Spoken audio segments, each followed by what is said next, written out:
Hello, this is Dr. Josiah Boornazian from UTRGV. I'm the Assistant Professor of Jazz and Applied Saxophone here on the Brownsville campus. In this video, I want to talk through some of the key points to watch out for if you're practicing the TMEA Jazz Études. And then I'm also going to record as separate little videos that I'll probably add to this video.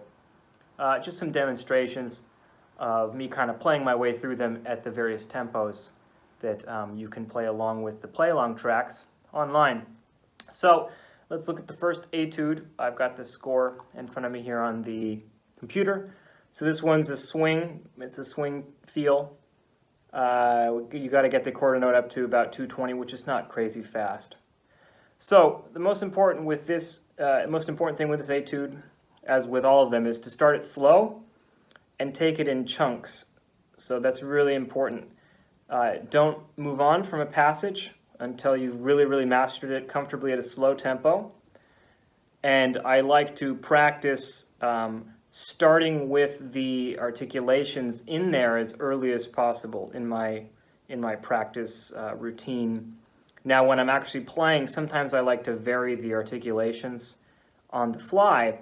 But if you're not comfortable doing that, you want to make sure you really decide your articulations early on and even pencil them in.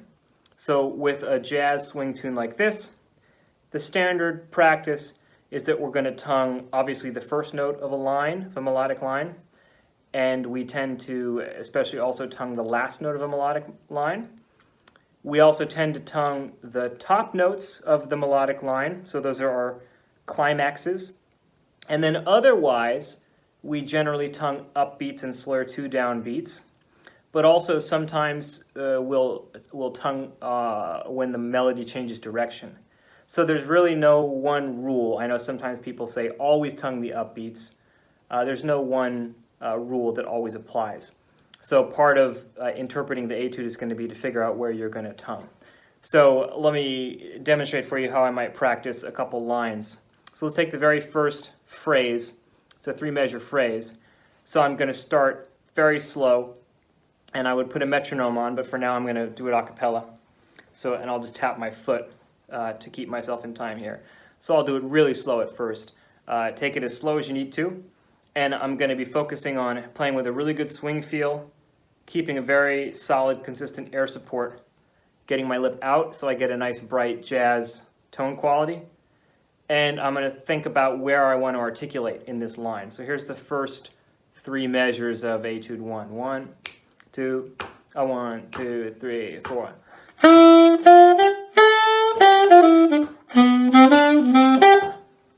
So you can naturally hear where I'm tending to tongue and articulate this line. So the C sharp and the E, right? I'm actually very lightly tonguing the D, but I'm accenting the E. So, because it's the upbeat, then I'm tonguing the F sharp as well. And then I'm doing something a little different here. So I'm tonguing the E going down and the D, slurring to the C sharp and tonguing the B. So why am I tonguing all these notes? Like I said, it's a change of melodic direction. So since I'm changing the direction of the melody from going up to the F sharp to going back down with the E, I'm actually going to tongue that E, and then I'll tongue the D after it because it's an upbeat. So pretty much I'm tonguing every single note of the first 1, 2, 3, 4, 5, 6, 7, 8. Of the first 8 notes, I'm pretty much tonguing every single note except the C sharp. But it's important to note that, like I said, I'm lightly tonguing the D, and I'm generally accenting the upbeats. So in slow motion.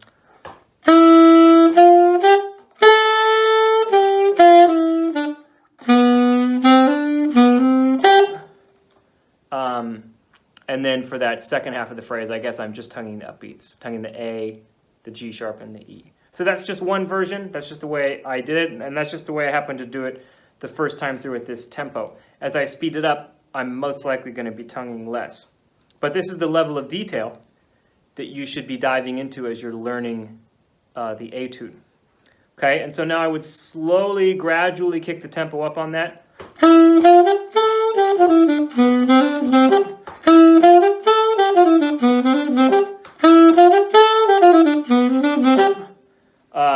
rushing through it, but that's the idea. So I would just repeat this one phrase, this one fragment, over and over and over again, and gradually speed it up. I would do it with a metronome. And I don't know if you can hear my foot tapping, hopefully, on the recorder here, but at the slower tempos, I'm tapping my foot on 2 and 4, which is standard for jazz. As the tempo gets faster, once I cross a certain threshold, it's usually around 200 beats per minute. I actually switched to just tapping on 1 and 3 because it just, for whatever reason, for my body, it requires too much energy to do it on 2 and 4. But it's important that wherever you're tapping your foot, that doesn't negatively affect your swing feel. Okay? So the other thing that you've probably noticed that I'm doing with this first little phrase is, in addition to figuring out my interpretation with the articulations, I'm adding a little bit of style, right? Which is a 100% personal thing, but it's something that we all have to do. Nobody wants to hear the music played perfectly cleanly, but sounding robotic, right? So I'm doing very little subtle scoops and shading of the tone, and most of that's done with the fingers, actually, not the jaw, because if you move your jaw around too much, it negatively affects your pitch. So for example, just on this first C sharp, because it's a little bit of a longer note, I'm going to take my finger and I'm going to start with my middle C key kind of like halfway closed. And I'm going to, almost like a grace note, but without the key closed all the way, I'm going to lazily pick that up to create a nice scoop there.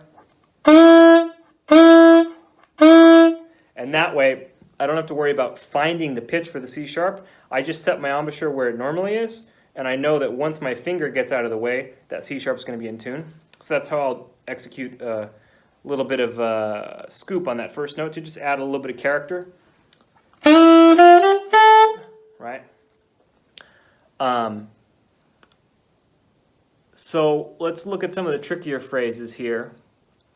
And think about also now shaping them. So that first phrase, I'm not doing a lot with shaping it, but I am a tiny bit crescendoing as I go up to the F sharp. And then I'm also accenting particularly the last note, the E. So let's look at the next phrase that starts in bar 4 on beat 3. So this phrase is a little bit longer, and it's got a very clear climax on the high B in bar 6. So I want to build to that climax. And these lower repeated G sharps, I'm going to ghost a lot of those to, again, give the line a little bit of character, a little bit of style. So,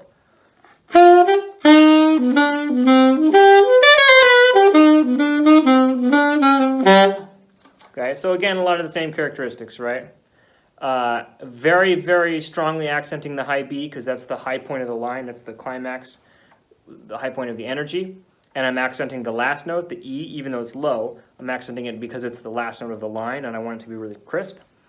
And then in the middle, I'm generally tongue up beats, but I'm also kind of ghosting with my air the repetitive notes in the line, and this line reverts a lot back to this G sharp. So every time I go to that G sharp, I'm ghosting it a little bit to give the line a little bit more character, a little more personality. So once more.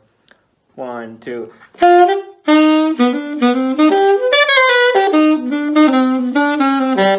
So see here, I'm backing off a little bit on my air on some of those lower notes.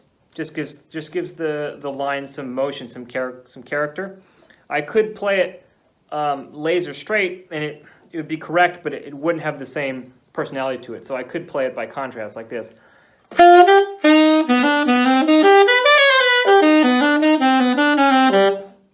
So there my airstream is more steady, but now the line doesn't have that little bit of push and pull that gives personality, where some notes pop out and other notes don't.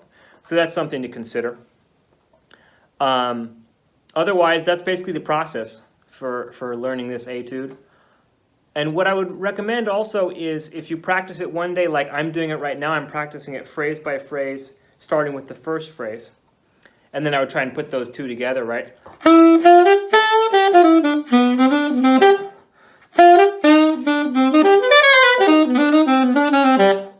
Okay, and then I would practice the third phrase by itself and then combine it with the first two phrases. And that third phrase is pretty long, so if you need to break it into even smaller chunks, that's perfectly fine. And as a matter of fact, don't ever hesitate to break something down to whatever the smallest chunk is that you're struggling with. So if it's only one part of a line that you're struggling with, don't waste your time practicing the whole line from beginning to end. Just isolate the part you're having difficulties with. Okay, so that's one way to practice it from the beginning. One phrase at a time, master it, then master the second phrase, then put them together. Then master the third phrase, then put the first, second, and third phrase together, and so on and so forth. So if you do that one practice session or one day, the next practice session, do it backwards. Do it from the beginning, or rather from the end to the beginning. Because a common problem with our practicing habits is that if you always start practicing the piece from the beginning, you're going to spend more time, ultimately, working on the first part of the piece, and you're going to spend less time on the latter part of the piece, which is a problem in general for two reasons. First of all, because often the last thing we play is sometimes the most memorable in the audience's ears. So if you're going to make a mistake, it's probably better to make a mistake in the beginning or the middle rather than at the end. And then also in this set of etudes in particular, and particularly with this first etude, the trickier lines, the trickier melodies are toward the end. So for example, the last system of this first etude is really notey. It's got a lot of awkward accidentals. So go ahead and start from the end and work your way backwards. So I might start with the second to last measure. Okay, and do that slow until it feels good. Speed it up to tempo. And then you can even go as slow, if you need to, as slow as adding one note at a time. So now I'm just going to add the pickup to that. And then I would add the note before that. So now I'm starting on beat 4 of the third to last measure. And so on and so forth. Or if I'm a little more comfortable, I could add it a couple beats at a time, or a measure at a time, like I could start, jump all the way back to the third measure from the end.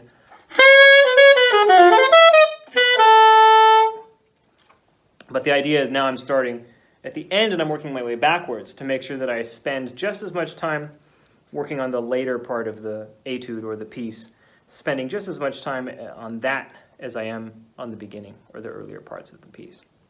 Okay, so let's move on. I'm going to scroll down to the slow etude, saxophone etude 2. Okay, so in this one, I think the most important thing that's probably going to be tricky for most people, myself included, is to keep track of the subdivisions, because it's very, very slow. Its quarter note equals 60.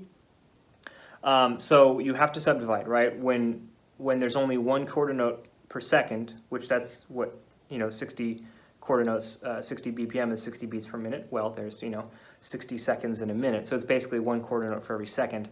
That's a lot of space. It's a lot of empty time, empty space in between each quarter note for you to potentially get lost in. So my approach to this particular etude was I actually counted it in eighth notes. So I basically counted it in double time in my head. So I'm going 1 and 2 and 3 and 4 and 1. Do dee da dee da da da dee da. So I basically counted the whole thing in eighth notes, tapped my foot in eighth notes. So the eighth notes are going to feel like quarter notes. Quarter notes are going to feel like half notes. 16th notes are going to feel like eighth notes. 16th note triplets are going to feel like eighth note triplets. Quarter note triplets are going to feel like half note triplets, and so on and so forth. So with this etude, it's a lot of the same things as with the previous one. Take it chunk by chunk. Don't move on from a chunk until you've really, really mastered it. And when you do move on, make sure you not only play that chunk correctly, but you play that phrase and then reconnect it, recombine it with the phrases before and after it. So this etude gives us very, very little in terms of directions for expression. So like with the first etude, a huge part of it is figuring out what your interpretation is going to be. So it's a very kind of classic jazz standard ballad. So you're sort of expected to play with a lot of personal expression, a lot of added kind of emotionalism in the music. So scoops, bent notes, vibrato, absolutely. And then deciding how you're going to articulate. And there's no right or wrong way. You just figure out what sounds good to you. So the model I have in my mind for this style of ballad is kind of Johnny Hodges, the great lead alto player from Duke Ellington's big band. So he has a very distinctive style where he uses very, very extreme scoops. So I did a lot of that. So, for example, let's take even just the first couple phrases here. Again, you could play it very, very flat and correct, and it just wouldn't have a lot of personality. I mean, you could play it as...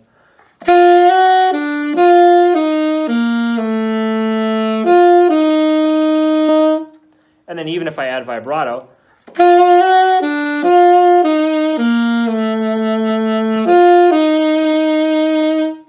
it still doesn't have a lot of personality. So I'm gonna change it. I'm gonna shade the notes a little bit more. Some notes are gonna be softer, some notes are gonna be louder. I'm gonna do scoops. I'm gonna do everything I can so that there's never a boring note. And on the topic of vibrato, the vibrato I did just now was almost a little bit too classical, and I did that on purpose to contrast it with the vibrato I'm going to use now, which is going to be much less regular. So in my opinion, that's the big difference between classical vibrato and jazz vibrato, is that in jazz we're a lot less metronomic with our vibrato. It doesn't happen at the same speed all the time, and as a matter of fact, even on the same note, I change the speed of my vibrato. If I want to build energy, I'll speed up my vibrato as the note is being held. If I want to relax the energy of the music, I'll slow down my vibrato. And I very often vibrate in time, so in my head I'm thinking about doing my vibrato in 8th note triplets or 16th notes for a ballad, but not always. So you're going to hear the difference now between that first example and this example. I'm going to do a lot more inconsistent vibrato on purpose to make it more expressive, and I'm going to shade the pitches more so that my air support isn't consistent, to give the line a little more character.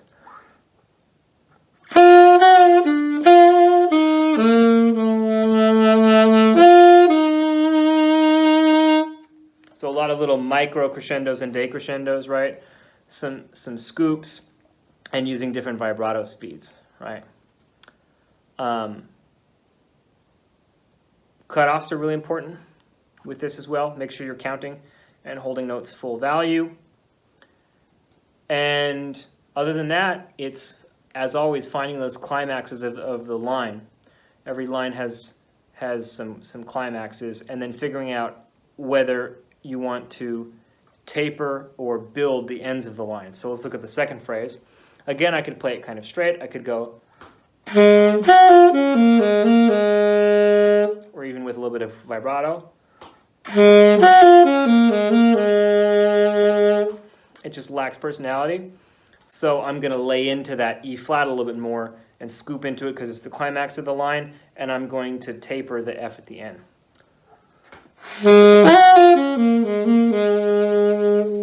So I'm doing two things on that F at the end. I'm decrescendoing and I'm slowing down my vibrato, which gives the music a sense of coming down and calming down. Same thing with the next phrase. I'm really going to lay into that high G, give it some expression.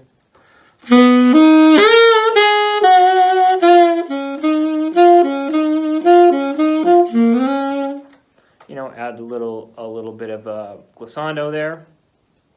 I'm probably going to add even more glissandos on this diminished arpeggio in the next measure.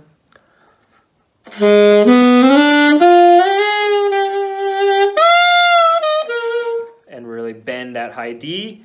It's the highest note of the piece so far. As a matter of fact, I think it is the highest note of the entire piece. That high D comes back in 14, so I'm really going to have some fun with that high D. So that's the process for that. And again, as always, there's no 100% right or wrong, but in general, the more expression you can add, the more musical it's going to be. Okay, let's jump ahead to the third etude. For this one, honestly, the biggest challenge is really just figuring out where to breathe. It's very awkwardly written.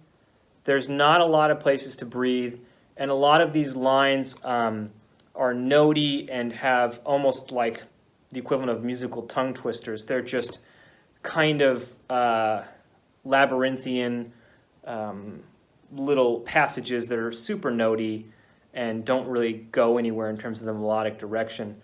So the tricky part is budgeting your air And then, as always, kind of figuring out how to shape these lines without losing the driving straight eighth note feel that we would want from a Latin tune.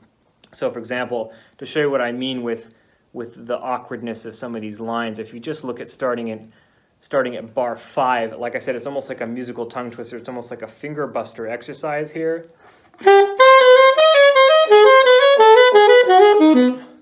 Right, and a lot of repeated notes. I mean, in that 2 bars, he plays an A or an A flat. Like the composer's written an A or an A flat like 4 times. Same thing around bar. This is bar. Pick up to bar 16.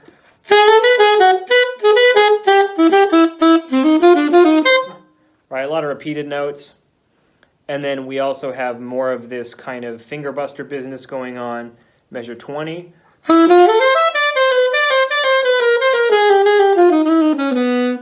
Right, and again in measure 26, pick up to 26.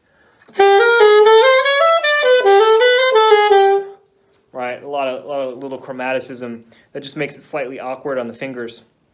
So, like with the other etudes, break it down phrase by phrase. This one I definitely did it from the back or from the end going forward. So I started with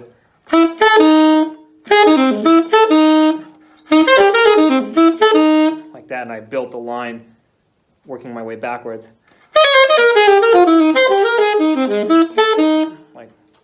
Like that. And I tried out different fingering combinations. Everybody's different. For me, in bar 26 and bar 27, I'm using the side trill key F sharp there. I'm going pick up. I'm going to play from the pick up to 26. So I'm using that there. And then in the next measure, same thing, right on the downbeat next measure. So I'm doing this. Just using that side F sharp. It's going to help to, for me personally, it's going to help to keep that clean as the tempo goes up.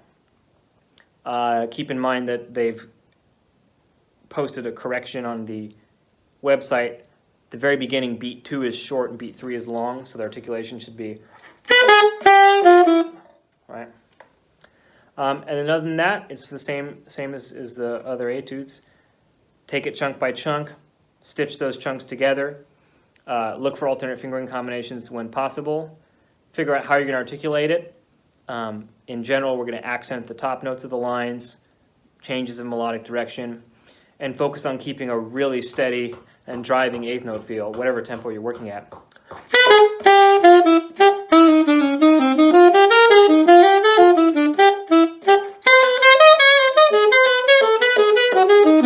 So I'm putting a lot of energy behind my air to keep the eighth note lines moving forward.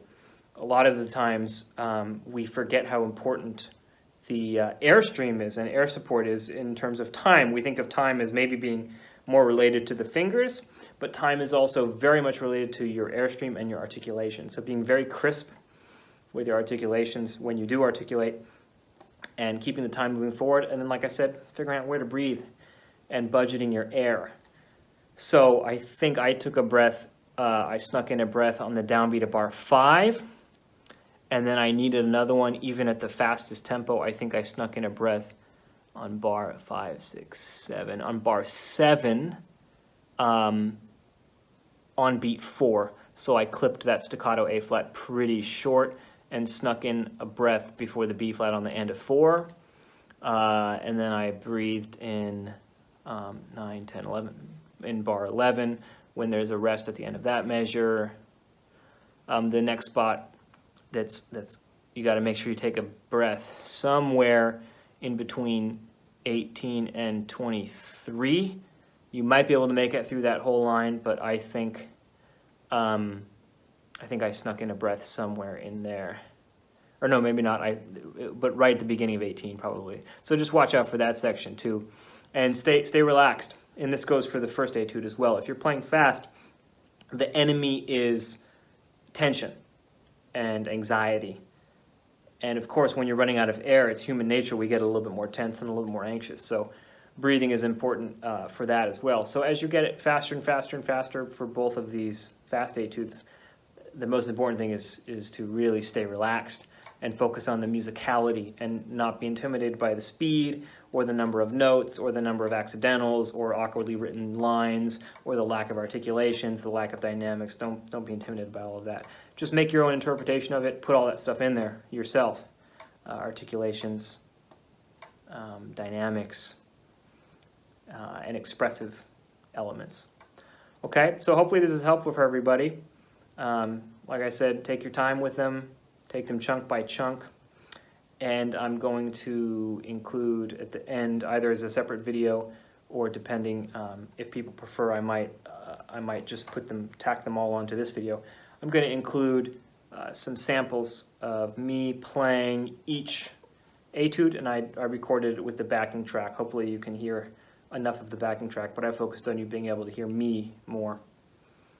I'm going to post those.